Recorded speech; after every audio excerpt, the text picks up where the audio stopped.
हमारे YouTube channel English lovers में आप सभी का स्वागत है। आज के इस वीडियो में हम कुछ शेयर करने जा रहे हैं TGT PGT की एग्ज़ाम में टाइम को कैसे मैनेज करें। I mean to say that the question paper that contains 125 questions and we have to attempt all the questions in 2 hours. Out of these 2 hours means 120 minutes. 20 minutes we can spare. That timing is consumed in correction of the answer sheet as well as signature on the attendance sheet, answer sheet and so many other activities which take place during the exam. So in this way we have only 100 minutes. तो हमारे पास केवल 2 घंटे का paper होता है, मतलब 120 minute का। उस 120 मिनट में हमें 125 क्वेश्चन अटेम्प्ट करने होते हैं। मैं इंग्लिश की बात कर रहा हूँ, वैसे तो सारे सब्जेक्ट में सभी में 125 क्वेश्चन ही होते हैं, मगर यहाँ पर मैं स्पेशली इंग्लिश को फोकस कर रहा हूँ क्योंकि इंग्लिश का कोचिंग में पिछले कई सालों से दे रहा हूँ बच्चों को। तो बच्चों के बीच में रहकर उनकी कमियों को देखकर उनकी समस्याओं को सुनने के बाद में जो मैं अपना कुछ एक्सपीरियंस जो मैंने गेन किया है वो शेयर करने जा रहा हूँ आप लोगों के सामने। तो पहली चीज़ ये है कि 125 क्वेश्चन जो हम अटेम्प्ट करने जा रहे हैं सिर्फ 2 घंटे में, इसमें 20 मिनट ऐसे मान लो निकल जाते हैं। कॉपी चेक करना और बहुत सारी चीज़ें होती हैं एग्ज़ाम में, सिग्नेचर है, कभी कुछ है, कभी यहाँ सिग्नेचर कभी वहाँ सिग्नेचर, फिर OMR शीट मिलती है वहाँ भर उसको फिलअप करना। वो सबसे ज़्यादा मेजर पार्ट है OMR शीट। उसमें थोड़ी सी भी मिस्टेक हो गई तो हमारी सारी मेहनत पर पानी फिर जाता है। कितना भी अच्छा पेपर क्यों हो, कितना भी मैंने अच्छा स्कोर क्यों ना किया हो, मगर थोड़ी सी गलती की वजह से वो आंसर शीट ही नहीं चेक होगी फिर, अगर OMR शीट सही से फिल नहीं कर पाई। तो इसको टाइम को कैसे मैनेज करें वो चीज़ हम डिस्कस करने जा रहे हैं। मेन बात पर आते हैं, मेन पॉइंट पर। पहली चीज़ तो यह है कि हम जब बुकलेट को OMR शीट भरने के बाद उसको जब हम क्वेश्चंस को अटेम्प्ट करना शुरू करते हैं तो सीरियल से स्टार्ट करेंगे। पहले एक बार देख लेंगे कि उस आंसर शीट में सारे 125 क्वेश्चन हैं या नहीं हैं, कहीं कोई पेपर या पेज मिस तो नहीं हुआ है, तो तुरंत वो वापस कर सकते हैं। उसके बाद जो हम क्वेश्चन नंबर 1 से स्टार्ट करेंगे तो हमें ये ध्यान रखना है कि किसी भी क्वेश्चन में हमें टाइम को वेस्ट नहीं करना है। जनरली होता क्या है कि हम जब क्वेश्चन पेपर सॉल्व करते हैं तो उसमें कुछ ऐसे क्वेश्चन आ जाते हैं, ट्रिकी क्वेश्चन होते हैं जो बहुत ज़्यादा टाइम कंज्यूमिंग होते हैं, मतलब बहुत ज़्यादा टाइम उनमें कंज्यूम करता हो जाता है हमारा। तो हम उन्हीं के पीछे पड़े रहते हैं, उन्हीं को लगे रहते हैं सॉल्व करने में, सोचते ही हो जाए, टाइम को ध्यान ही नहीं देते हैं। होता यह है कि एक क्वेश्चन पर हमें 1 मिनट भी नहीं मिल रहा है, हम एक क्वेश्चन पर 3-3 मिनट लगा देते हैं, 2-2 ढाई मिनट, और रिजल्ट क्या निकलता है तो फिर भी वो क्वेश्चन गलत होता है। तो मेरा सुझाव ये है कि क्वेश्चन को अटेम्प्ट करते समय आप क्वेश्चन तो सॉल्व करें, साथ साथ उसको पढ़ लें, समझ लें और साथ साथ टाइम को भी मैनेज करें। टाइम को कैसे मैनेज करना है, जो क्वेश्चन आपको आ रहा है उसे आप सॉल्व कीजिए, अटेम्प्ट कीजिए। जो नहीं आ रहा है तो आप उसको छोड़ दीजिए। 2 ऑप्शन है, या तो आप छोड़ दीजिए या फिर आप, नेगेटिव मार्किंग है नहीं तो आप कोई सा भी उसमें गोला भर सकते हैं, ABCD में से जो भी आपको सही लग रहा है वो गोला आप उसमें भर सकते हैं। ये चीज़ है, क्योंकि अब आप सोचेंगे जितने सारे आंसर हैं जो मुझे नहीं आते मैं उनको छोड़ते जाएँ तो लास्ट में जब आपके जो क्वेश्चन नहीं आते होंगे वो छूट जाएंगे तो आपको उनमें ढूंढने में बहुत प्रॉब्लम होगी, क्योंकि छोटा सा MR का पेज होता है जो OMR शीट होती है, और उसमें फिर आपको बहुत टाइम लगेगा कौन सा क्वेश्चन हमने अटेम्प्ट किया है नहीं किया, तो जल्दबाजी में आप गड़बड़ कर जाएंगे। हो सकता है कि उसमें आपने जो सही क्वेश्चन किए होंगे जिसमें गोला भरा होगा डबल गोला भर देंगे जल्दबाजी में।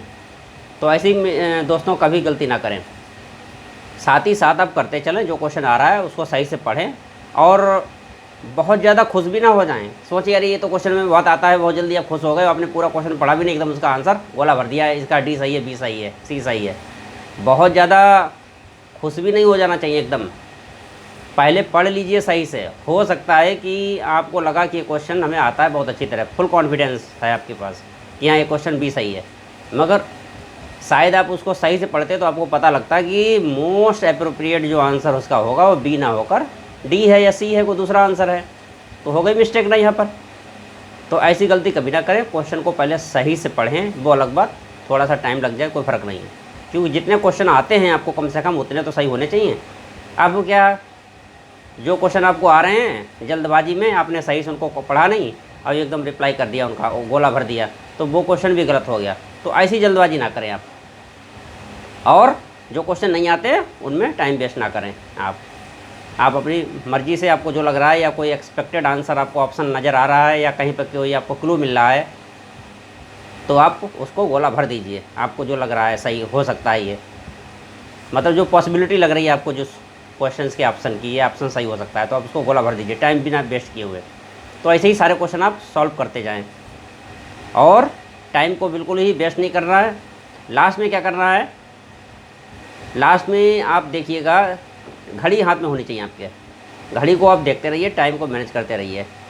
आप टाइम को मैनेज करना मतलब ये नहीं कि आप हर क्वेश्चन पर घड़ी देखेंगे, ऐसा नहीं है। जैसे आपने 20 क्वेश्चन कर लिए, देख लीजिए कितना टाइम हो गया, कितना बचा, क्योंकि आपको सारे क्वेश्चन करने हैं 100 मिनट में, 125 क्वेश्चन, तो कहीं ना कहीं टाइम तो मैनेज करना पड़ेगा। किसी कुछ ऐसे क्वेश्चन होंगे जो ट्रिकी होंगे, कॉम्प्लिकेटेड होंगे, उनमें आपको ज़्यादा टाइम लग जाएगा, सोचने में उसका समझने में बहुत टाइम लग जाएगा।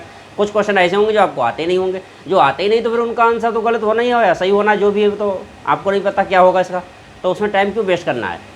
उनको आप जल्दी से गोला भर दीजिए जो आपको लग रहा है या जो आप चाह रहे हैं उसमें भरना, ये चीज़। और ये बहुत ज़रूरी है, क्योंकि ऐसी छोटी छोटी गलतियों की वजह से क्या होता है कि टाइम को हम मैनेज ना कर पाने की वजह से हमारा जो है पेपर जो है कभी क्वेश्चन नहीं कर पाते। जो क्वेश्चन लास्ट में ये होता है कि जो क्वेश्चन हम आते हैं वो भी नहीं कर पाए। मान लो आपने पहले से टाइम मैनेज नहीं किया, ठीक है, टाइम वेस्ट करते रहे क्वेश्चन पर, नहीं आता था क्वेश्चन तब भी आप उसमें टाइम वेस्ट कर रहे हैं, नहीं आ रहा था, छोड़ देना चाहिए था उसको, क्वेश्चन को। टाइम वेस्ट करते रहे, लास्ट में क्या हुआ, 20 या 30 क्वेश्चन रह गए। अब आपके पास टाइम तो बचा नहीं, आपने सोचा अरे 10 मिनट बचे, अब क्या करें, तो आपने क्या हुआ, लास्ट के 20 क्वेश्चन में जल्दी जल्दी को आपने गोला भर दिया, किस्म बी, किस्म सी, किस्म डी। अगर आपके पास टाइम होता तो शायद वो 20 क्वेश्चन में से आपको कुछ ऐसे क्वेश्चन होंगे जो आपको आते होंगे, एग्जैक्ट आंसर पता होंगे आपको, मगर आपके पास पढ़ने का टाइम नहीं है, तो इसलिए आपने जल्दी जल्दी गोला भर दिया उनका। तो मेरा कहने का मतलब ये है कि कम से कम जो क्वेश्चन आप नहीं जानते हैं वो गलत हो रहे हो कोई बात नहीं, मगर कम से कम ऐसे क्वेश्चन तो ना गलत करें जो आपके आंसर क्लियर है, आप जानते भी हैं उनके आंसर क्या हो सकते हैं, फिर उसके बाद में भी आपके आंसर गलत होने जा रहे हैं। वो क्यों से हो रहे हैं, क्योंकि इसलिए हो रहे हैं कि जल्दबाजी में आपके पास टाइम ही नहीं, आपने देखा 5 ही मिनट बचे, 10 ही मिनट बचे, अब क्या करें, पढ़ने का तो टाइम है ही नहीं, लाओ जल्दी जल्दी गोला भर दें। तो ये है। दूसरी बात मैं एक और सुझाव देना चाहूँगा, वो ये है कि अभी जो आपकी तैयारी चल रही है, आप प्लानिंग कर लें पूरी अपनी, कि ग्रामर और लिटरेचर को डिवाइड कर लें, जो भी राइटर्स हैं उनकी पूरी प्लानिंग के साथ स्टडी करें, और साथ ही साथ ये ध्यान रखें कि हमें जो ग्रामर है उसका कितना पीरियड टाइम देना है, लिटरेचर पर कितना टाइम देना है, कितनी हमारी उसका एनालिसिस करें, सेल्फ असेसमेंट करें कि हम ग्रामर में कहाँ तक तैयार हो चुके हैं, तैयारी हो चुकी है, लिटरेचर में कहाँ तक तैयारी हो चुकी है, इस चीज़ का बहुत ध्यान रखें। नोट्स ज़रूर बनाएं, आप नोट्स बनाते हुए चलें, और एग्ज़ाम से पहले जब एग्ज़ाम की डेट आ जाए, आपको लगे कि हाँ एग्ज़ाम की डेट आने के बाद में हमें 1 महीना मिल रहा है, तो आपको क्या करना है, जो भी आपने नोट्स बनाए हैं उन नोट्स का एक बार रिवीजन ज़रूर करें।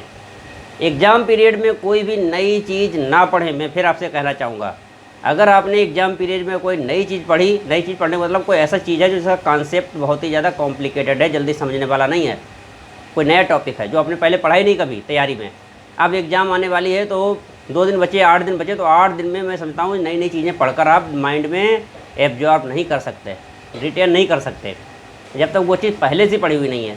हाँ, पहले से पढ़ी हुई है तो डैट इज़ अदर थिंग, आप एग्ज़ाम से पहले उसको रिवाइज़ कर लेंगे, वो चीज़ आपको एकदम क्लियर हो जाएगी।